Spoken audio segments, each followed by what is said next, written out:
Amsterdam, renowned for its picturesque canals, vibrant tulip markets, and world-class museums, is also home to a darker, more insidious side.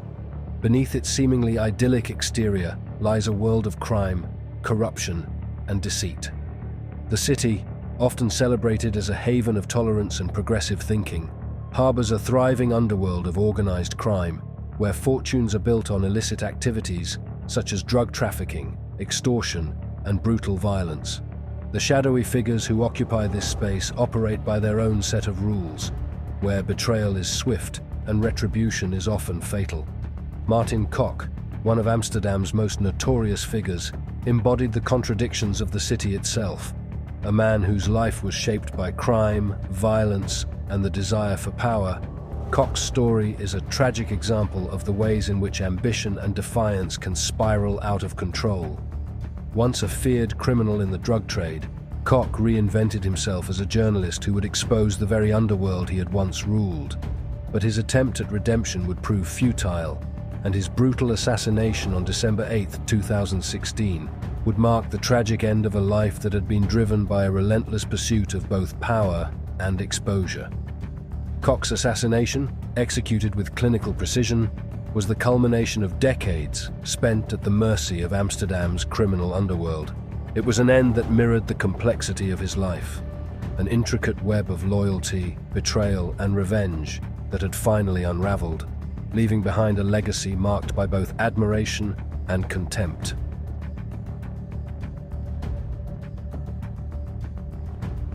Martin Kok was born on June 25, 1967, in Volendam, a picturesque fishing village nestled along the IJsselmeer in the Netherlands. Famous for its traditional wooden houses, costumed residents, and the serene beauty of the countryside, Volendam painted a picture of tranquility that belied the restlessness brewing within young Martin. The Kok family, modest in means, ran a fish delivery business, selling eel and herring, a business that kept them tied to the rhythms of daily blue-collar life. From an early age, Kok found himself at odds with the confines of his rural upbringing. His childhood was marked by the monotony of small-town life, filled with long days of helping his father with deliveries.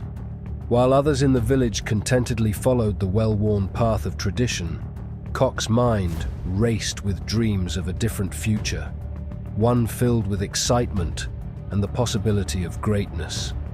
Kok's academic performance reflected his dissatisfaction with his environment. School bored him, and his rebellious streak often led to trouble. He was a restless teenager who resented the small town's social confines and longed for something more. By his early teens, he had developed a penchant for fighting, skipping school, and testing his limits. It was in these formative years that Kok's world expanded beyond the familiar sights of Volendam. During his trips to Amsterdam, Kok discovered a city pulsating with life, energy, and danger. Amsterdam's vibrant nightlife, thriving social scene, and gritty allure offered a stark contrast to the sleepy streets of his hometown. It was in these streets that Kok felt he could escape the constraints of Volendam, where the rules of society seemed to hold little sway. Amsterdam promised excitement, wealth, and power, the very things Kok craved.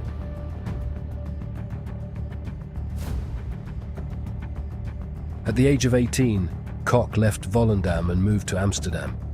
His goal was clear: to build a new life for himself, one that would place him in the heart of the city's underground economy. He started out with humble jobs, including working as a nightclub coat check attendant.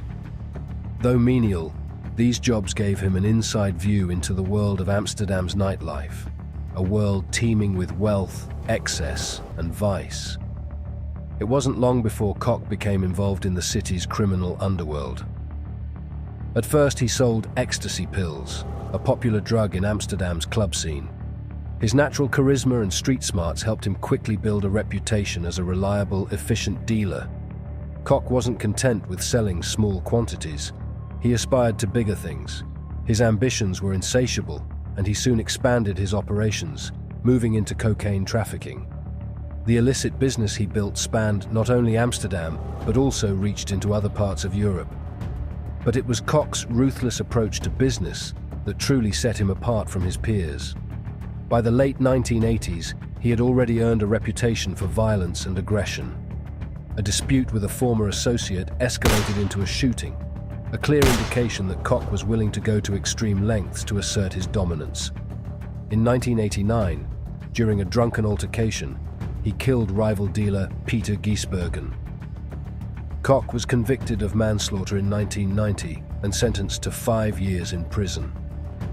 This marked a turning point in his life, as the prison sentence would both punish him and serve as an education in the ways of organized crime.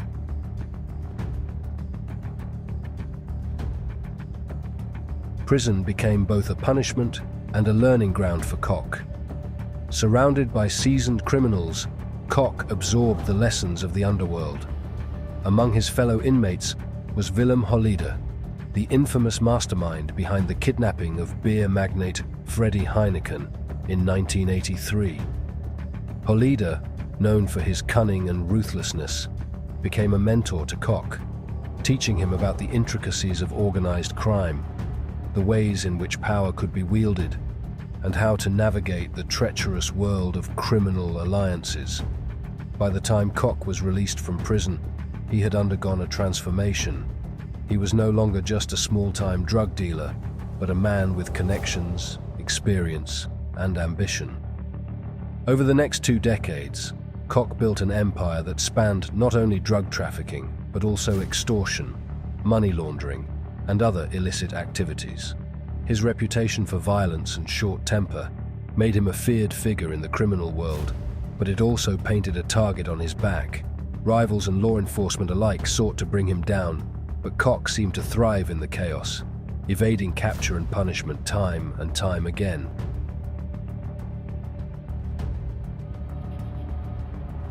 In 2011, after decades of living in the criminal underworld, Kok shocked everyone by stepping away from his empire.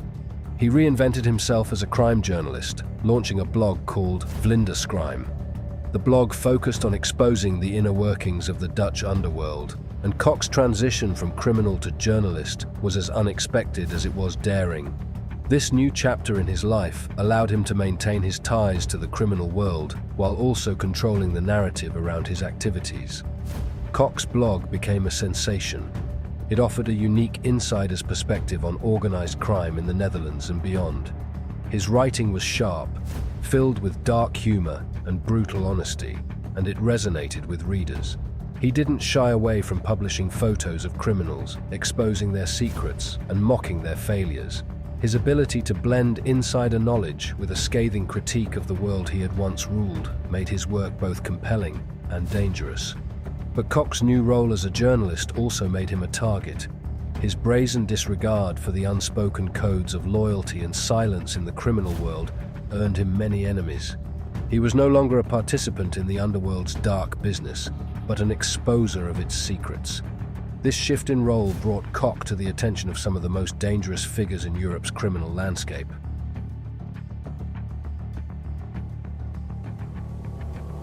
By 2016, Kok had become a celebrity within both the criminal world and the media. His blog had garnered significant attention, and he was sought after by various outlets for interviews and commentary on organized crime. One notable connection was his partnership with MPC, a company that specialized in providing encrypted phones to criminals.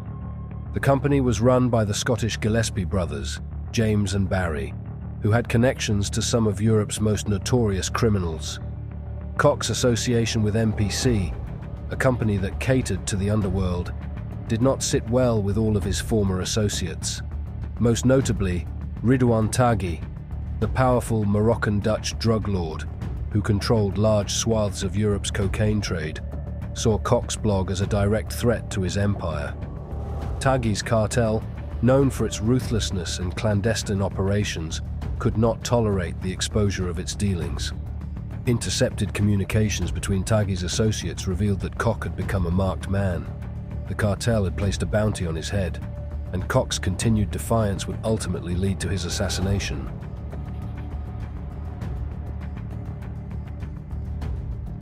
On the evening of December 8, 2016, Martin Kok's life came to a violent end. That day, Kok had been engaged in his usual routine. attending meetings and preparing content for his blog. Later in the day, he met with Christopher Hughes, a close associate of the Gillespie brothers, at the Citizen M Hotel near Schiphol Airport. Unbeknownst to Kok, a hitman was lying in wait, prepared to carry out the job that had been ordered by Taghi's cartel. Surveillance footage later revealed that the assassin's gun malfunctioned, giving Kok a chance to escape. Undeterred, Kok continued his evening plans, heading to Boccaccio, a sex club on the outskirts of Amsterdam. It was there, at 11:31 p.m., that the hitman struck. As Kok approached his car, he was ambushed and shot multiple times. The gunfire shattered the stillness of the night. Kok's death sent shockwaves through Amsterdam, a city that had long been accustomed to its criminal underworld, but never quite this bold in its brutality. Kok's brazen defiance and exposure of the criminal world had finally cost him his life.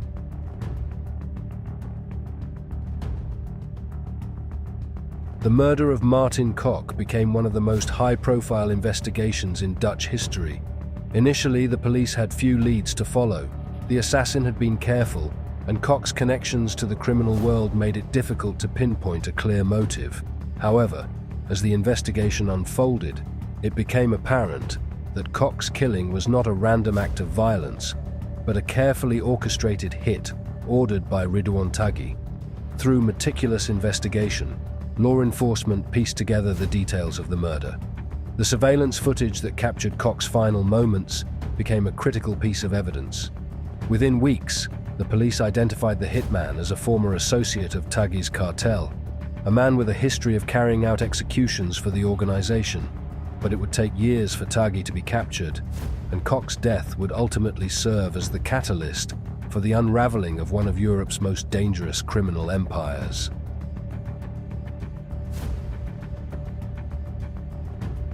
The death of Martin Kok was a stark reminder of the high stakes involved in challenging the status quo of organized crime. Kok's life and work as a crime journalist exposed a system of corruption and violence that had remained hidden in plain sight for years. His willingness to take on powerful criminal syndicates, including Taghi's cartel, brought attention to the dangerous intersection of crime, media, and power. Kok's legacy is a complex one. To some, he was a hero, an individual who dared to expose the truth, regardless of the cost. To others, he was a traitor, a man who had broken the unwritten rules of the criminal world and paid the ultimate price for his hubris. But for the Dutch public, Kok's story was a reminder that crime doesn't always stay in the shadows. In the end, his defiance changed the landscape of crime reporting in the Netherlands forever, and his story remains one of the most tragic and dangerous examples of the high price paid for the pursuit of truth. That is it for today's video. Let us know in the comments section what you think of today's video, and I will see you on the next one.